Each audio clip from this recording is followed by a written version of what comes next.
नियम 377 के अधीन मामलों को सभा पटल रखने की अनुमति दी जाती है।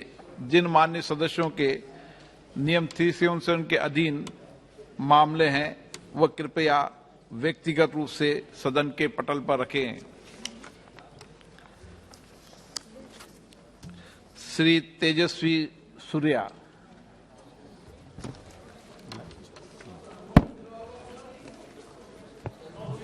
माननीय अध्यक्ष, 0 वर्ष शाम को।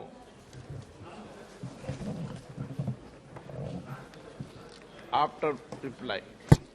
माननीय अध्यक्ष जी, बजट के ऊपर अपनी विषय रखने के लिए आप सोमवार मुझे मौका दी है, मैं आपको धन्यवाद व्यक्त करता हूं।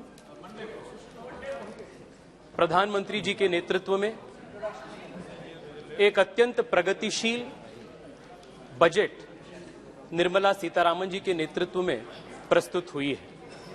This budget lays the foundation for Amrit Kal, and most importantly, this budget keeps the Amrit generation, the youth of this country, at the center of all of its schemes and policies. और विशेष रूप में इस budget में मेरी state Karnataka को बहुत सारे चीज उपलब्धि प्राप्त हुई है और पिछले 8-9 साल से मोदी जी के नेतृत्व में कर्नाटका को सर्वांगीण विकास के लिए मोदी जी के नेतृत्व में हर प्रकार का योगदान कर्नाटक को मिला है। On behalf of the people of Karnataka, I thank the honourable prime minister for the special interest that he has taken to support my state in its endeavour towards progress and prosperity.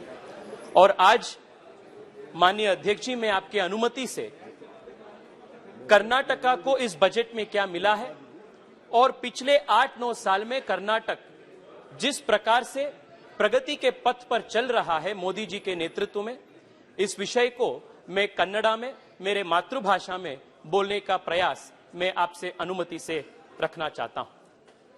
अध्यक्षरे,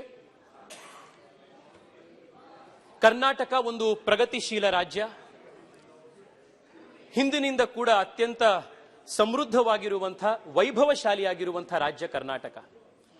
ಕಳೆದ 8-9 ವರ್ಷಗಳಲ್ಲಿ ನರೇಂದ್ರ ಮೋದಿ ಅವರ ನೇತೃತ್ವದಲ್ಲಿ ಕರ್ನಾಟಕ ಅತ್ಯಂತ ವೇಗವಾಗಿ ಮುಂದುವರಿತಾ ಇದೆ.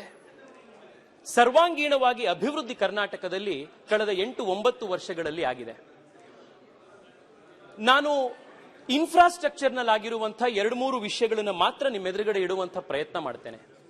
ಕರ್ನಾಟಕದಲ್ಲಿ ಕೇವಲ ಹೈವೇ ಕನ್ಸ್ಟ್ರಕ್ಷನ್ ನಲ್ಲಿ ಕಳೆದ 8 ವರ್ಷಗಳಲ್ಲಿ ನಾವು ಎಷ್ಟು ಹೈವೇಗಳನ್ನು ನಿರ್ಮಾಣ ಮಾಡಿದ್ದೇವೆ ಅಂತಂದ್ರೆ, ಯುಪಿಎ ಸರ್ಕಾರ ಮತ್ತು ಹಿಂದೆ 70 ವರ್ಷಗಳಲ್ಲಿ ಬಂದಂತಹ ಸರ್ಕಾರಗಳು ಎಷ್ಟು ಹೈವೇ ನಿರ್ಮಾಣ ಮಾಡಿದ್ವೋ ಅದಕ್ಕಿಂತ ಹೆಚ್ಚು ಹೈವೇ ನಿರ್ಮಾಣವನ್ನ ಕರ್ನಾಟಕದಲ್ಲಿ ಕಳೆದ 8 ವರ್ಷಗಳಲ್ಲಿ ನರೇಂದ್ರ ಮೋದಿ ಸರ್ಕಾರ 8 ವರ್ಷಗಳಲ್ಲಿ ಮಾಡಿದೆ. ಅಧ್ಯಕ್ಷರೇ, 4,000 ಕಿಲೋಮೀಟರ್ಗೂ ಹೆಚ್ಚು ಹೈವೇಗಳನ್ನ ಕರ್ನಾಟಕದಲ್ಲಿ 1,16,000 ಕೋಟಿ ರೂಪಾಯಿಗಳಲ್ಲಿ ಕಳೆದ 8 ವರ್ಷಗಳಲ್ಲಿ ನಮ್ಮ ಸರ್ಕಾರ ಜಾರಿಗೆ ತಂದಿದೆ. ಕೇವಲ ನನ್ನೂರು ಬೆಂಗಳೂರಿನಿಂದ ಬೆಂಗಳೂರು ಚೆನ್ನೈ, ಬೆಂಗಳೂರು ಮೈಸೂರು, ಬೆಂಗಳೂರು ವಿಜಯವಾಡ, ಬೆಂಗಳೂರು ಪುಣೆ, ಬೆಂಗಳೂರು ಹೈದರಾಬಾದ್, ಹೀಗೆ ಬೇರೆ ಬೇರೆ ಕಡೆಗೆ ಕನೆಕ್ಟಿವಿಟಿಯನ್ನ ಸೃಷ್ಟಿ ಮಾಡುವಂತಹ 4 ರಸ್ತೆಗಳು, 6 ಲೇನ್ ಹೈವೇಗಳನ್ನ ಕಳೆದ 8 ವರ್ಷಗಳಲ್ಲಿ ನಮ್ಮ ಸರ್ಕಾರ ಕರ್ನಾಟಕದ ಜನತೆಗೆ ಅರ್ಪಿಸಿದೆ. ವಿಶೇಷವಾಗಿ ಉತ್ತರ ಕರ್ನಾಟಕದ ಭಾಗದ ಜನಕ್ಕೆ ಸಹಾಯ ಆಗುವಂತಹ ದೃಷ್ಟಿಯಿಂದ ಸೂರತ್ ಚೆನ್ನೈನ ಎಕ್ಸ್ಪ್ರೆಸ್ ವೇ ಕರ್ನಾಟಕದ ಉತ್ತರ ಭಾಗದಲ್ಲಿ ಹಾಸಿ ಹೋಗುತ್ತೆ. ಪಣಜಿ ಹೈದರಾಬಾದ್ ನಲ್ಲಿ ಹೋಗ್ತಾ ಇರುವಂತಹ ಎಕ್ಸ್ಪ್ರೆಸ್ ವೇ ನಮ್ಮ ಕಲ್ಯಾಣ ಕರ್ನಾಟಕಕ್ಕೆ ಸಹಾಯ ಆಗುತ್ತೆ. ಕೇವಲ ಹೈವೇ ಒಂದರಲ್ಲೇನೆ ಕರ್ನಾಟಕದ ಜನಕ್ಕೆ ಹಿಂದೆಂದೂ ಆಗದ ಕನೆಕ್ಟಿವಿಟಿಯನ್ನ, ಹೈವೇ ನೆಟ್ವರ್ಕ್ ಅನ್ನು ನರೇಂದ್ರ ಮೋದಿ ಸರ್ಕಾರ ಕಳೆದ 8 ವರ್ಷಗಳಲ್ಲಿ ನಿರ್ಮಾಣ ಮಾಡಿದೆ. ಕರ್ನಾಟಕದ ರೈತರಿಗೆ, ಕರ್ನಾಟಕದ ಜನರಿಗೆ ಇದರಿಂದ ಬಹಳ ದೊಡ್ಡ ಒಂದು ಉಪಯೋಗ ಆಗುವಂತದ್ದಿದೆ. ಅಧ್ಯಕ್ಷರೇ, ರೈಲ್ವೆಯಲ್ಲಿ ಕಳೆದ 8-9 ವರ್ಷಗಳಲ್ಲಿ ಕ್ರಾಂತಿಕಾರಿ ಬೆಳವಣಿಗೆ ಕಳೆದ 8 ವರ್ಷದಲ್ಲಿ ಕರ್ನಾಟಕ ರೈಲ್ವೆ ಕ್ಷೇತ್ರದಲ್ಲಿ ನೋಡಿದೆ. ಕೇವಲ 1-2-3 ಅಂಶಗಳನ್ನ, ಅಂಕಿಗಳನ್ನ ದೇಶದ ಗಮನಕ್ಕೆ ತರಬೇಕಾಗಿರುವಂತಹ ಜವಾಬ್ದಾರಿ ಇರೋದ್ರಿಂದ ನಿಮ್ಮ ಗಮನಕ್ಕೆ ತರ್ತಾ ಇದ್ದೇನೆ. ನಮ್ಮ ಸರ್ಕಾರದ ಅವಧಿಯಲ್ಲಿ ರೈಲ್ವೆ ಡಬ್ಲಿಂಗ್ ನಮ್ಮ ಸರ್ಕಾರದಲ್ಲಿ ಯುಪಿಎ ಸರ್ಕಾರದಲ್ಲಿ ಎಷ್ಟಾಗಿತ್ತೋ ಅದರ 2ರಷ್ಟು 2 times the doubling has taken place in the last 8 years than what had taken place under UPA. ನಮ್ಮ ಸರ್ಕಾರ ಕಳೆದ 8 ವರ್ಷಗಳಲ್ಲಿ ಮಾಡಿರುವಂತದ್ದು. ರೈಲ್ವೆ ಬಜೆಟ್, ನಾನು ನಿರ್ಮಲಾ ಸೀತಾರಾಮನ್ರಿಗೆ, ವಿಶೇಷವಾಗಿ ಅಶ್ವಿನಿ ವೈಷ್ಣವರಿಗೆ ನಾನು ಧನ್ಯವಾದ ಹೇಳಲಿಕ್ಕೆ ಇಚ್ಛೆ ಪಡ್ತೇನೆ. ಈ ವರ್ಷದ ರೈಲ್ವೆ ಬಜೆಟ್ 7,600 ಕೋಟಿ ರೂಪಾಯಿಗಳನ್ನು ಕರ್ನಾಟಕಕ್ಕೆ ನೀಡಿರುವಂತಹ budget. It is the highest ever allocation in the history of the state, and it has happened under the leadership of Prime Minister Narendra Modi. 2023-24 ಈ ವರ್ಷ ರೈಲ್ವೆ ಬಜೆಟ್ ನಲ್ಲಿ ಕೊಟ್ಟಿರುವಂತದ್ದು UPA ಅವಧಿಯಲ್ಲಿ 5 ವರ್ಷದಲ್ಲಿ ಎಷ್ಟು ಕೊಟ್ಟಿದ್ರೋ ಅದಕ್ಕಿಂತ 9 ಪಟ್ಟು ಜಾಸ್ತಿ ರೈಲ್ವೆ ಅಲೋಕೇಶನ್ ಅನ್ನು ನಮ್ಮ ಸರ್ಕಾರ ಈ ಸತಿ ಕೊಟ್ಟಿದೆ. ರೈಲ್ವೆ ಎಲೆಕ್ಟ್ರಿಫಿಕೇಶನ್ UPA ಸರ್ಕಾರದಲ್ಲಿ ಎಷ್ಟಾಗ್ತಿತ್ತೋ ಅದಕ್ಕಿಂತ 29 ಟೈಮ್ಸ್ ಸ್ಪೀಡ್ ಜಾಸ್ತಿ ಆಗುವಂತ ರೈಲ್ವೆ ಎಲೆಕ್ಟ್ರಿಫಿಕೇಶನ್ ನಮ್ಮಲ್ಲಿ ಇವತ್ತಾಗ್ತಾ ಇದೆ. ಡಬ್ಲಿಂಗ್ ಆಫ್ ರೈಲ್ವೆ ಟ್ರ್ಯಾಕ್ಗಳು ಡಬಲ್ ಆಗಿದೆ. 55 ಕರ್ನಾಟಕದ ಬೇರೆ ಬೇರೆ ರೈಲ್ವೆ ಸ್ಟೇಷನ್ಸ್ ಗಳನ್ನ ವಿಶ್ವ ದರ್ಜೆಗೆ ಏರಿಸುವಂತಹ ಒಂದು ನಿಟ್ಟಿನಲ್ಲಿ ಅಮೃತ್ ಸ್ಟೇಷನ್ ಸ್ಕೀಮ್ ನಲ್ಲಿ ಚಿಕ್ಕ ಚಿಕ್ಕ ರೈಲ್ವೆ ಸ್ಟೇಷನ್ಗಳನ್ನು ಇಂಟರ್ ನ್ಯಾಷನಲ್ ದರ್ಜೆಗೆ ಏರಿಸುವಂತಹ ಕೆಲಸ ನಮ್ಮ ಸರ್ಕಾರ ಕಳೆದ 8 ವರ್ಷಗಳಲ್ಲಿ ಮಾಡಿದೆ. ಅಧ್ಯಕ್ಷರೇ, ಈ ಸಂದರ್ಭದಲ್ಲಿ ಒಂದು ಸಣ್ಣ ಅನೆಕ್ಡೋಟ್ ಅನ್ನು ಹೇಳಬೇಕಾಗ್ತದೆ. ನಮ್ಮ ಊರು ಚಿಕ್ಕಮಗಳೂರು 1975ನೇ ಇಸ್ವಿಯಲ್ಲಿ ಇಂದಿರಾ ಗಾಂಧಿ ಅವರು ಚಿಕ್ಕಮಗಳೂರಿನಲ್ಲಿ ಎಲೆಕ್ಷನ್ ಕಂಟೆಸ್ಟ್ ಮಾಡ್ಲಿಕ್ಕೆ ಬಂದಿದ್ರು. ಆಗ ಇಂದಿರಾ ಗಾಂಧಿ ಅವರು ಚಿಕ್ಕಮಗಳೂರಿನ ಜನಕ್ಕೆ ಹೇಳಿದ್ರು, ನಾನು ನಿಮಗೆ ಬ್ರಾಡ್ವೇ ಕನೆಕ್ಟಿವಿಟಿಯನ್ನ, ಬ್ರಾಡ್ ಗೇಜ್ ರೈಲ್ ಅನ್ನ ನಾನು ಚಿಕ್ಕಮಗಳೂರಿಗೆ ತರ್ತೀನಿ ಅಂತ. 1975ನೇ ಇಸ್ವಿಯಿಂದ ಚಿಕ್ಕಮಗಳೂರಿನ ಜನ, ಕರ್ನಾಟಕದ ಜನ ಕಾಯ್ತಾ ಬಂದ್ರು. इंदिरा गांधी और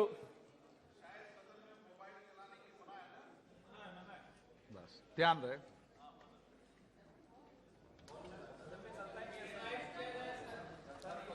अध्यक्ष जी, एक बहुत इंटरेस्टिंग अनेक्डोट में बता रहा हूं. मैं कर्नाटक के चिकमगलूर से आता हूं और 1975 में इंदिरा गांधी जी चिकमगलूर से लोकसभा इलेक्शन लड़ी थी और 1975 में जब वो कंटेस्ट किए थे तब उन्होंने अपने चिकमगलूर के जनता को उन्होंने वादा दी थी कि कडूर से चिकमगलूर जो 20-30 किलोमीटर के दूर है, मैं ब्रॉडगेज कनेक्टिविटी, रेल कनेक्टिविटी को मैं ले आता हूं. ये वादा उन्होंने 1975 में दी थी.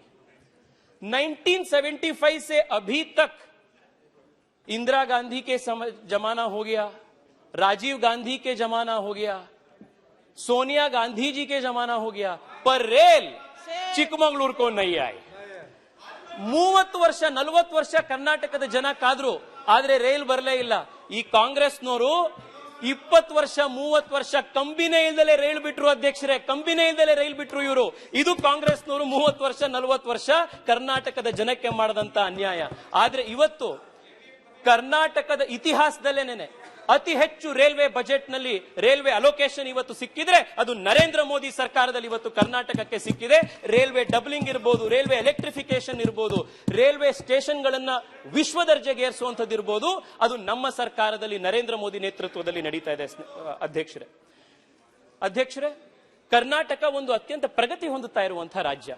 ಇಂಥ ರಾಜ್ಯಕ್ಕೆ ಏರ್ ಕನೆಕ್ಟಿವಿಟಿ ಬಹಳ ಮುಖ್ಯ. ಕರ್ನಾಟಕದಲ್ಲಿ ಕಳೆದ 8-9 ವರ್ಷದಲ್ಲಿ ಉಡಾನ್ ಸ್ಕೀಮ್ ನ ಕೆಳಗಡೆ ಹೊಸ ಹೊಸ ಏರ್ಪೋರ್ಟ್ಗಳು ಕರ್ನಾಟಕದಲ್ಲಿ ನಿರ್ಮಾಣ ಆಗಿದೆ. ಬೆಂಗಳೂರಿನಿಂದ ನೀವು ಶುರು ಮಾಡಿದ್ರೆ ಪ್ರತಿ 200-300 ಕಿಲೋಮೀಟರ್ಗೆ ಒಂದು ಹೊಸ ಏರ್ಪೋರ್ಟ್ ಉಡಾನ್ ಸ್ಕೀಮ್ ನಲ್ಲಿ ನರೇಂದ್ರ ಮೋದಿ ನನ್ನ ನಾಡಿಗೆ ಕರ್ನಾಟಕಕ್ಕೆ ಕೊಟ್ಟಿದ್ದಾರೆ.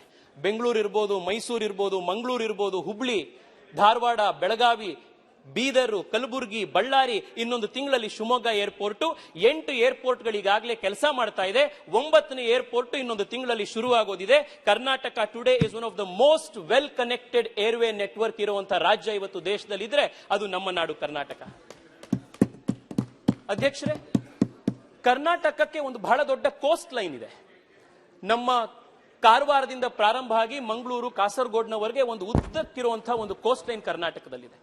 ಆದ್ರೆ ಎಷ್ಟೋ ವರ್ಷಗಳಿಂದ ಕರ್ನಾಟಕದ ಜನ ಈ ಕೋಸ್ಟ್ ಲೈನ್ ನಲ್ಲಿ ನಮ್ಮ ಪೋರ್ಟ್ ಗಳಿಗೆ ಆಗಬೇಕಾದಂತಹ ಡೆವಲಪ್ಮೆಂಟ್ ಸರಿಯಾಗಿ ಆಗಿಲ್ವಲ್ಲ ಅನ್ನುವಂಥ ಒಂದು ಬೇಸರ ಕರ್ನಾಟಕದ ಜನಕ್ಕಿತ್ತು. ಆದ್ರೆ ಇವತ್ತು ನರೇಂದ್ರ ಮೋದಿ ನೇತೃತ್ವದ ಸರ್ಕಾರ ಮಂಗಳೂರು ಪೋರ್ಟ್ ನ ರೀಡೆವಲಪ್ಮೆಂಟ್ಗೆ 3,500 ಕೋಟಿ ರೂಪಾಯಿಯಲ್ಲಿ ಕೆಲಸ ಶುರು ಮಾಡಿದೆ. ಕಾರವಾರದ INS ಕದಂಬ ಏನಿದೆ, INS ಕದಂಬ ನೇವಲ್ ಬೇಸ್ ನ ಶುರು ಮಾಡೋದಕ್ಕೆ ಸುಮಾರು 12,000 ಕೋಟಿ ರೂಪಾಯಿಯ ಯೋಜನೆ ಇವತ್ತು ಜಾರಿಯಲ್ಲಿದೆ. 12,000 crores to redevelop the INS Kadamba port in Karwar, and upon completion this will be Asia's largest naval base, and Karnataka will be the proud state to host this kind of a distinction. ಇದು ಕರ್ನಾಟಕಕ್ಕೆ ನರೇಂದ್ರ ಮೋದಿ ಅವರು ಕೊಟ್ಟಿರುವಂತಹ ಕೊಡುಗೆ. ಏನು ಮಾಡಿದ್ರು ಇವರು ಕಾಂಗ್ರೆಸ್ನವರು 60 ವರ್ಷ 70 ವರ್ಷ ಅಂತ ಹೇಳಿ ಇವತ್ತು ಕರ್ನಾಟಕದ ಜನ, ಕರ್ನಾಟಕದ ಯುವಕರು ಕಾಂಗ್ರೆಸ್ಸಿನ ಇವತ್ತು ಪ್ರಶ್ನೆ ಮಾಡ್ತಾ ಇದ್ದಾರೆ. ಅಧ್ಯಕ್ಷರೇ ಇಷ್ಟೇ ಅಲ್ಲ, ಇವತ್ತು ನೀರು ವಿಚಾರಕ್ಕೆ ಬಂದಾಗ ಕರ್ನಾಟಕಕ್ಕೆ ಬಹಳ ದೊಡ್ಡದಾಗಿರುವಂತಹ ಒಂದು ಕೊಡುಗೆಯನ್ನ ನಮ್ಮ ರಾಜ್ಯ ಸರ್ಕಾರ ಮತ್ತು ಕೇಂದ್ರ ಸರ್ಕಾರ ಸೇರಿ ಕರ್ನಾಟಕಕ್ಕೆ ಕೊಟ್ಟಿದೆ. ಅಟಲ್ ಬಿಹಾರಿ ವಾಜಪೇಯಿ ಅವರು ಪ್ರಧಾನಮಂತ್ರಿಗಳಾಗಿದ್ದಾಗ ಆಲಮಟ್ಟಿ ಡ್ಯಾಮ್ನ ಹೈಟ್ ಅನ್ನು ಏರಿಸುವಂತಹ ಒಂದು ಮಹತ್ತರ ಯೋಜನೆಗೆ ಅಪ್ರೂವಲ್ ಕೊಟ್ಟಿದ್ದು ಅಟಲ್ ಬಿಹಾರಿ ವಾಜಪೇಯಿ ಅವರು. ಅದರಿಂದ ನಮ್ಮ ಉತ್ತರ ಕರ್ನಾಟಕದ ಎಷ್ಟೋ ಜಿಲ್ಲೆಗಳಿಗೆ ಸಹಾಯ ಆಯಿತು.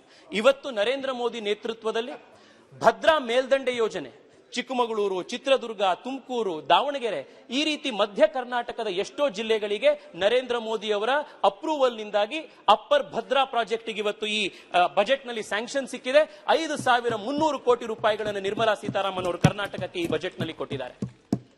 ಮಹದಾಯಿ ಯೋಜನೆಗೆ ನಮ್ಮ ಉತ್ತರ ಕರ್ನಾಟಕ ಭಾಗದ ಎಷ್ಟೋ ಹಳ್ಳಿಗಳು, ಎಷ್ಟೋ ರೈತರು ಎಷ್ಟೋ ದಶಕಗಳಿಂದ ಕಾಯ್ತಾ ಇದ್ರು. ಆದ್ರೆ ಇವತ್ತು ನರೇಂದ್ರ ಮೋದಿ ನೇತೃತ್ವದ ಸರ್ಕಾರ ಮಹದಾಯಿ ಯೋಜನೆಗೂ ಕೂಡ DPR ಗೆ ಅಪ್ರೂವಲ್ ಕೊಟ್ಟು ಈ ಕೆಲಸಗಳು ಪ್ರಾರಂಭ ಆಗುವಂತದ್ದಿದೆ. ಕರ್ನಾಟಕ ಸಮೃದ್ಧಿಯಾಗಿ, ಕರ್ನಾಟಕ ಹಸಿರಾಗಿ, ಕರ್ನಾಟಕದ ನೀರಾವರಿ ಸಂಪನ್ನವಾಗಿ ನಮ್ಮ ರೈತರು ಮತ್ತಷ್ಟು ಶಕ್ತಿಶಾಲಿಯಾಗಲಿದ್ದಾರೆ. ಇದಕ್ಕೂ ಕೂಡ ನಾನು ನರೇಂದ್ರ ಮೋದಿ ಸರ್ಕಾರಕ್ಕೆ ಧನ್ಯವಾದಗಳನ್ನು ಅರ್ಪಿಸ್ತಾ ಇದ್ದೇನೆ. ಅಧ್ಯಕ್ಷರೇ, ನಾವು ಅಣೆಕಟ್ಟುಗಳನ್ನು ಮಾತ್ರ ನಿರ್ಮಾಣ ಮಾಡ್ತಾ ಇಲ್ಲ, ಅಣೆಕಟ್ಟಿನಲ್ಲಿ ಪ್ರೊಟೆಕ್ಟ್ ಆಗುವಂತಹ ಸಿಗುವಂತಹ ನೀರನ್ನ ಮನೆ ಮನೆಗೆ ತಲುಪಿಸಲಿಕ್ಕೆ ಜಲಜೀವನ್ ಮಿಷನ್ ನಲ್ಲಿ ಮನೆ ಮನೆಗೆ ನಲ್ಲಿಯಲ್ಲಿ ನೀರು ತೆಗೆದುಕೊಂಡು ಹೋಗುವಂತಹ ಯೋಜನೆಯನ್ನು ಕೂಡ ನರೇಂದ್ರ ಮೋದಿ ಸರ್ಕಾರ ಕರ್ನಾಟಕದಲ್ಲಿ ಅತ್ಯಂತ ವೇಗವಾಗಿ ರಾಜ್ಯ ಸರ್ಕಾರದ ಸಹಾಯದೊಂದಿಗೆ ಮಾಡ್ತಾ ಇದೆ. ನಾನು ಒಂದು ಸಣ್ಣ ಸ್ಟ್ಯಾಟಿಸ್ಟಿಕ್ಸ್ ನಿಮ್ಮ ಎದುರುಗಡೆ ಹೇಳಲಿಕ್ಕೆ ಇಚ್ಛೆ ಪಡ್ತೇನೆ ಅಧ್ಯಕ್ಷರೇ. अध्यक्ष जी, अपनी सरकार आने के बाद कर्नाटक जैसे एक प्रोग्रेसिव स्टेट में भी लगभग 40% नए कनेक्शंस नल के जल के जो हर घर जल कार्यक्रम है इसके अंतर्गत हुआ है. 70 साल से 70 ವರ್ಷದಿಂದ ಇವರೇನು ಆಳ್ವಿಕೆ ಮಾಡ್ತಾ ಇದ್ರು ಕಾಂಗ್ರೆಸ್ನವರು, ಇಡೀ ಕರ್ನಾಟಕದಲ್ಲಿ 2019ನೇ ಇಸ್ವಿಗಿಂತ ಮುಂಚೆ ನಲ್ಲಿಯಲ್ಲಿ ನೀರು ಬರ್ತಾ ಇದ್ದಂತ ಮನೆಗಳಿದ್ದಿದ್ದು ಕೇವಲ 24 ಲಕ್ಷ. ಆದ್ರೆ ಇವತ್ತು 55 ಲಕ್ಷಕ್ಕೂ ಹೆಚ್ಚು ಮನೆಗಳಿಗೆ ಇವತ್ತು ನಲ್ಲಿಯಲ್ಲಿ ನೀರು ಬರ್ತಾ ಇದೆ. ಈ ಕೀರ್ತಿ ಯಾರಿಗಾದ್ರೂ ಹೋಗುತ್ತೆ ಅಂತಂದ್ರೆ ನನ್ನ ಪ್ರಧಾನಮಂತ್ರಿ ನರೇಂದ್ರ ಮೋದಿ ಅವರಿಗೆ, ನಮ್ಮ ಪ್ರಧಾನಮಂತ್ರಿ ನರೇಂದ್ರ ಮೋದಿ ಸರ್ಕಾರಕ್ಕೆ ಈ ಕೀರ್ತಿ ಹೋಗುತ್ತೆ. अध्यक्ष जी, मैं बेंगलुरु से आता हूं और अपने वित्त मंत्री निर्मला सीतारामन जी भी कर्नाटक को रिप्रेजेंट करते हैं और वो खुद बेंगलुरु का वोटर भी है. इसलिए निर्मला जी पिछले हर बजट में बेंगलुरु को विशेष प्राथमिकता देकर she has given a lot of impetus to Bengaluru's growth. I want to just state 2-3 things. अध्यक्ष जी, पिछले 40 साल से बेंगलुरु के सबर्बन रेल नेटवर्क के प्रोजेक्ट पेंडिंग था. 40 ವರ್ಷದಿಂದ ಸಬರ್ಬನ್ ರೈಲ್ ಪ್ರಾಜೆಕ್ಟ್ ಬೆಂಗಳೂರಿನಲ್ಲಿ ಪೆಂಡಿಂಗ್ ಇತ್ತು, ಕರ್ನಾಟಕಕ್ಕೆ ಪೆಂಡಿಂಗ್ ಇತ್ತು. ಡೆಲಿಗೇಷನ್ಸ್ ಗಳನ್ನ ಕರ್ಕೊಂಡು ಹೋದ್ವಿ, ಡೆಲ್ಲಿಗೂ ಬಂದ್ವಿ, ಸರ್ಕಾರಗಳು ಬದಲಾಯಿತು, ಆದ್ರೆ ಸಬರ್ಬನ್ ರೈಲ್ ಪ್ರಾಜೆಕ್ಟ್ ಮಾತ್ರ ಬೆಂಗಳೂರಿಗೆ ಸಿಗಲಿಲ್ಲ. ಆದ್ರೆ ನರೇಂದ್ರ ಮೋದಿ ಅವರು ಕರ್ನಾಟಕಕ್ಕೆ ಬಂದ್ರು, ಬೆಂಗಳೂರಿಗೆ ಆಶ್ವಾಸನೆ ಕೊಟ್ಟರು. 40 ವರ್ಷದಿಂದ ಆಗದಲ್ಲೇ ಇರುವಂತಹ ಪ್ರಾಜೆಕ್ಟ್ ಅನ್ನ 40 ತಿಂಗಳಲ್ಲಿ ನಾನು ಮಾಡಿ ತೋರಿಸ್ತೇನೆ ಅನ್ನುವಂತಹ ಆಶ್ವಾಸನೆಯನ್ನು ನರೇಂದ್ರ ಮೋದಿ ಅವರು ಕೊಟ್ಟಿದ್ದಾರೆ.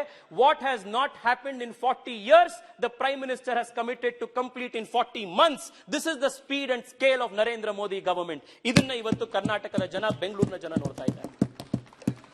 ಬೆಂಗಳೂರಿನ ಟ್ರಾಫಿಕ್ ಸಮಸ್ಯೆಯನ್ನ ಎದುರಿಸ್ತಾ ಇರುವಂತಹ ನಗರ, ವೇಗವಾಗಿ ಬೆಳೀತಾ ಇರುವಂತಹ ನಗರ. ಬೆಂಗಳೂರಿಗೆ ಮೆಟ್ರೋ ಕನೆಕ್ಟಿವಿಟಿ, ಏರ್ಪೋರ್ಟ್ಗೆ ಮೆಟ್ರೋ ಇರಬಹುದು, ಬೆಂಗಳೂರಿನ ಬೇರೆ ಬೇರೆ ಭಾಗಗಳಿಗೆ ಮೆಟ್ರೋ ಇರಬಹುದು, ನಮ್ಮ ಸರ್ಕಾರದಲ್ಲಿ ಜಾಸ್ತಿ ಆಗಿದೆ. अध्यक्ष जी, 2014 से पहले बेंगलुरु में जो कुल मिला के मेट्रो कनेक्टिविटी था वो सिर्फ 7 किलोमीटर्स था. आज 8 साल के बाद मोदी जी के नेतृत्व में जिस प्रकार का क्रांति सिर्फ मेट्रो में बेंगलुरु में हुआ है, आज 56 किलोमीटर मेट्रो कनेक्टिविटी सिर्फ बेंगलुरु में आज ऑलरेडी काम में. And before 2024, the metro rail to airport will also be done, and Bengaluru's traffic woes, the infamy that Bengaluru gets because of traffic jams, this will be a thing of the past. ಇದನ್ನ ನರೇಂದ್ರ ಮೋದಿ ಸರ್ಕಾರ ಮಾಡ್ತಾ ಇದೆ. Fame scheme ನ ಕೆಳಗಡೆ 1500ಕ್ಕೂ ಹೆಚ್ಚು electric ಬಸ್ಗಳನ್ನು ನಮ್ಮ ಸರ್ಕಾರ ಕೊಟ್ಟಿದೆ. ಕೆಂಪೇಗೌಡ ಇಂಟರ್ನ್ಯಾಷನಲ್ ಏರ್ಪೋರ್ಟ್ ನ terminal 2, which is one of the best airport terminals in the world, ಅದನ್ನ ನರೇಂದ್ರ ಮೋದಿ ಸರ್ಕಾರ ಬೆಂಗಳೂರಿಗೆ ಕೊಟ್ಟಿದೆ. ಬೆಂಗಳೂರಿಗೆ ಟ್ರಾಫಿಕ್ ಸಮಸ್ಯೆ ಆಗಬಾರದು ಅಂತ ಹೇಳಿ ಬೆಂಗಳೂರಿನ ಹೊರವಲಯದಲ್ಲಿ ಹೊರವರ್ತುಲ ರಸ್ತೆ, ಸ್ಯಾಟಲೈಟ್ ಟೌನ್ ರಿಂಗ್ ರೋಡ್ ಅನ್ನ ಕಳೆದ 5 ವರ್ಷಗಳಲ್ಲಿ ನರೇಂದ್ರ ಮೋದಿ ಸರ್ಕಾರ 17,000 ಕೋಟಿ ರೂಪಾಯಿಯ ವೆಚ್ಚದಲ್ಲಿ STRR ನ ಕೊಟ್ಟಿದ್ದಾರೆ. ಈ ಬಜೆಟ್ ನಲ್ಲೂ ಕೂಡ ಬೆಂಗಳೂರು ಸಬರ್ಬನ್ ರೈಲಿಗೆ STRR ಗೆ ಹೊಸ ಸ್ಯಾಂಕ್ಷನ್ ಗಳನ್ನು ಕೊಟ್ಟಿರೋದ್ರಿಂದ ನಾನು ನಿರ್ಮಲಾ ಸೀತಾರಾಮನ್ರಿಗೆ, ಪ್ರಧಾನಮಂತ್ರಿಗಳಿಗೆ ಈ ಸಂದರ್ಭದಲ್ಲೂ ಧನ್ಯವಾದವನ್ನು ಅರ್ಪಿಸ್ತೇನೆ. ಅಧ್ಯಕ್ಷ G, Bengaluru today is the world's fastest growing city, and it will continue to be the world's fastest growing city for the next consecutive 15 years. And Bengaluru is going to be the powerhouse of India's growth engine. And ನಮ್ಮ ಊರಿನಲ್ಲಿರುವಂಥ ಬಡವರಿಗೆ, ನಮ್ಮ ಊರಿನಲ್ಲಿರುವಂಥ ಮಧ್ಯಮ ವರ್ಗದವರಿಗೆ ಪ್ರಧಾನ ಮಂತ್ರಿ ಆವಾಸ್ ಯೋಜನೆ ಇರಬಹುದು, stand up India ಇರಬಹುದು, ಮುದ್ರಾ ಯೋಜನೆ ಇರಬಹುದು, ಬೀದಿ ಬದಿ ವ್ಯಾಪಾರ ಮಾಡುವಂತಹ PM ಸ್ವನಿಧಿ ಯೋಜನೆ ಇರಬಹುದು, ಈ ಎಲ್ಲ ಯೋಜನೆಗಳ ಕೆಳಗಡೆ ಪ್ರಧಾನ ಮಂತ್ರಿಗಳು 1 ಕೋಟಿಗೂ ಹೆಚ್ಚು ಫಲಾನುಭವಿಗಳು ಕೇವಲ ಬೆಂಗಳೂರು ನಗರದಲ್ಲಿ, ಬಡ ಜನ ನನ್ನ ನಗರದಲ್ಲಿ, ಬೆಂಗಳೂರು ನಗರದಲ್ಲಿ ಇವತ್ತು ವಾಸ ಮಾಡ್ತಾ ಇದ್ದಾರೆ. ಪ್ರಧಾನಮಂತ್ರಿಗಳಿಗೆ ಕೃತಜ್ಞತೆಯನ್ನು ಸಲ್ಲಿಸ್ತಾ ಇದ್ದಾರೆ. ಅಧ್ಯಕ್ಷ, I want to take only 2 minutes to say what Modi ji has given to outside of Bengaluru. ಯಾಕೆ ಅಂತಂದ್ರೆ ಯಾವಾಗಲೂ ಕರ್ನಾಟಕದಲ್ಲಿ ಅಭಿವೃದ್ಧಿ ಬೆಂಗಳೂರಿಗೆ ಬರ್ತಾ ಇರುತ್ತೆ, ಬೆಂಗಳೂರಿಗೆ ಬರ್ತಾ ಇದೆ ಎನ್ನುವಂತಹ ಒಂದು ಆರೋಪ ಇರುತ್ತೆ. ಆದ್ರೆ ನರೇಂದ್ರ ಮೋದಿ ಎಂಥ ದೃಷ್ಟರು, ಯಾವ ರೀತಿಯ ದೂರದೃಷ್ಟಿ ಉಳ್ಳ ನಾಯಕ ಅಂತಂದ್ರೆ ಕೇವಲ ಬೆಂಗಳೂರು ಅಷ್ಟೇ ಅಲ್ಲ, ಬೆಂಗಳೂರಿನ ಹೊರಗಡೆ ಇರುವಂತಹ, ವಿಶೇಷವಾಗಿ ನಮ್ಮ ಹೆಚ್ಚು ಪ್ರತಿಭಾಶಾಲಿ ವ್ಯಕ್ತಿಗಳು, ಯುವಕರು ಇರುವಂತಹ ಉತ್ತರ ಕರ್ನಾಟಕ, ಮಧ್ಯ ಕರ್ನಾಟಕ, ಕಲ್ಯಾಣ ಕರ್ನಾಟಕಕ್ಕೆ ಯೋಜನೆಗಳು ಸಿಗಬೇಕು ಅಂತ ಧಾರವಾಡಕ್ಕೆ IIT, ರಾಯಚೂರಿಗೆ IIIT, HAL ನ ಹೆಲಿಕಾಪ್ಟರ್ ಮ್ಯಾನುಫ್ಯಾಕ್ಚರಿಂಗ್ ಫ್ಯಾಕ್ಟರಿಯನ್ನು ತುಮಕೂರಿಗೆ, ಹೊಸ ಟೆಕ್ಸ್ಟೈಲ್ ಕ್ಲಸ್ಟರ್ಗಳು, ಟಾಯ್ ಕ್ಲಸ್ಟರ್ಗಳು, ಮಲ್ಟಿ ಮೋಡಲ್ ಲಾಜಿಸ್ಟಿಕ್ ಪಾರ್ಕ್ಸ್ಗಳು, ಇವೆಲ್ಲವನ್ನ ಕೂಡ ಕರ್ನಾಟಕಕ್ಕೆ ಬೆಂಗಳೂರಿನ ಹೊರಗಡೆ ಕೊಟ್ಟಿದ್ದಾರೆ. ಸೆಮಿ ಕಂಡಕ್ಟರ್ ಹಬ್ ಆಗಿ ಕರ್ನಾಟಕ ಬರಬೇಕು ಅಂತ ಹೇಳಿ ಮೈಸೂರಿಗೆ ಸೆಮಿ ಕಂಡಕ್ಟರ್ ಫ್ಯಾಬ್ ಯೂನಿಟ್ ಅನ್ನ, ದೇಶದ ಮೊದಲ ಸೆಮಿ ಕಂಡಕ್ಟರ್ ಫ್ಯಾಬ್ ಯೂನಿಟ್ ಅನ್ನ ನಮ್ಮ ಸರ್ಕಾರ, ನರೇಂದ್ರ ಮೋದಿಯವರು ನಮ್ಮ ಮೈಸೂರಿಗೆ ಕೊಟ್ಟಿದ್ದಾರೆ. ಇವತ್ತು ಯಾವುದೇ ಒಂದು ನಗರ ಮುಂದುವರಿಬೇಕು ಅಥವಾ ಒಂದು ರಾಜ್ಯ ಮುಂದುವರಿಬೇಕು ಅಂತಂದ್ರೆ ಸುರಕ್ಷತೆ ಮತ್ತು ಸೇಫ್ಟಿ ಅಂಡ್ ಸೆಕ್ಯೂರಿಟಿ ಬಹಳ ಮುಖ್ಯ, ಲಾ ಅಂಡ್ ಆರ್ಡರ್ ಬಹಳ ಮುಖ್ಯ. ಅಧ್ಯಕ್ಷರೇ, ಕಾಂಗ್ರೆಸ್ನ ಸರ್ಕಾರ ಅಧಿಕಾರದಲ್ಲಿದ್ದಾಗ PFI ನಂತಹ ಭಯೋತ್ಪಾದಕ ಸಂಘಟನೆಗಳ ಮೇಲಿದ್ದಂತಹ 1600ಕ್ಕೂ ಹೆಚ್ಚು ಕೇಸ್ಗಳನ್ನ ಡ್ರಾಪ್ ಮಾಡಿದ್ರು, ಆ ಭಯೋತ್ಪಾದಕರು ರಸ್ತೆ ಮೇಲೆ ಬರೋ ರೀತಿ ಮಾಡಿದ್ರು. ಆದ್ರೆ ನರೇಂದ್ರ ಮೋದಿ, ಅಮಿತ್ ಶಾರು PFI ನ ಬ್ಯಾನ್ ಮಾಡಿ ಕರ್ನಾಟಕವನ್ನ ಮತ್ತಷ್ಟು ಸೇಫ್ಟಿ ಮತ್ತೆ ಸೆಕ್ಯೂರಿಟಿಯಿಂದ ಇಡುವಂತಹ, ಕರ್ನಾಟಕಕ್ಕೆ ಸುರಕ್ಷತೆಯನ್ನು ಕೊಡುವಂತಹ ಕೆಲಸವನ್ನ ಮಾಡಿದ್ದಾರೆ. ವೋಟ್ ಬ್ಯಾಂಕ್ ನ ಹಿಂದೆ ನಾವೆಂದೂ ಕೂಡ ಹೋಗಲಿಲ್ಲ.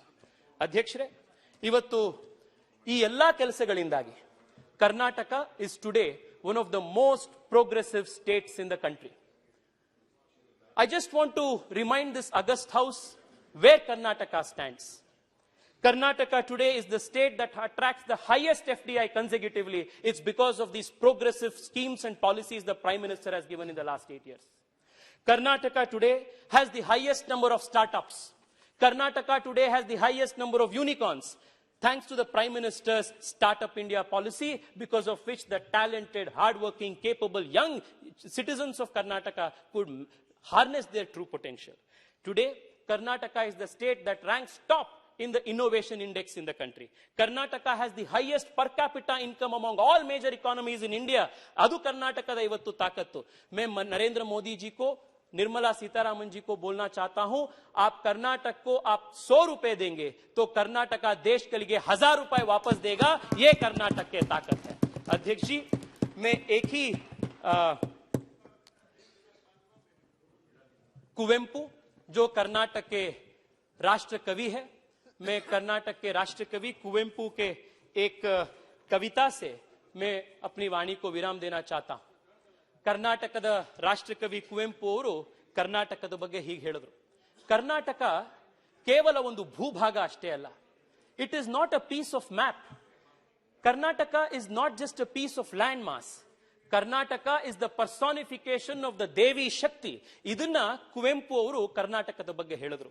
ಅವರು ಅದ್ಭುತವಾಗಿ ಹೇಳಿದ್ರು, ಕರ್ನಾಟಕ ಎಂಬುದೇನು ಹೆಸರೇ ಬರಿಯ ಮಣ್ಣಿಗೆ, ಕರ್ನಾಟಕ ಎಂಬುದೇನು ಹೆಸರೇ ಬರಿಯ ಮಣ್ಣಿಗೆ, ಮಂತ್ರ ಕಣ ಶಕ್ತಿ ಕಣ, ದೇವಿ ಕಣ ತಾಯಿ ಕಣ, ಬೆಂಕಿ ಕಣ ಸಿಡಿಲು ಕಣ, ಕಾವ ಕೊಲುವ ಒಲವ ಬಲವ, ಕಾವು ಕೊಲವ ಒಲವ ಬಲವ, ಪಡೆದ ಛಲದ ಚಂಡಿ ಕಣ, ಋಷಿಯ ಕಾಣ್ಬ ಕಣ್ಣಿಗೆ, ಋಷಿಯ ಕಾಣ್ಬ ಕಣ್ಣಿಗೆ. This is Karnataka, which is not just a mere piece of land, it is a strength of the divine feminine itself. ಇಂಥ ಒಂದು ಕರ್ನಾಟಕಕ್ಕೆ ಮಾನ್ಯ ಪ್ರಧಾನಮಂತ್ರಿಗಳು ಎಲ್ಲ ರೀತಿಯಾದಂತಹ ಒಂದು ಶಕ್ತಿಯನ್ನು ಕೊಟ್ಟಿದ್ದಾರೆ, ಸಾಮರ್ಥ್ಯವನ್ನು ಕೊಟ್ಟಿದ್ದಾರೆ, ಕರ್ನಾಟಕಕ್ಕೆ ಭರಪೂರ್ವವಾಗಿರುವಂತಹ ಕೊಡುಗೆಗಳನ್ನು ಕೊಟ್ಟಿದ್ದಾರೆ.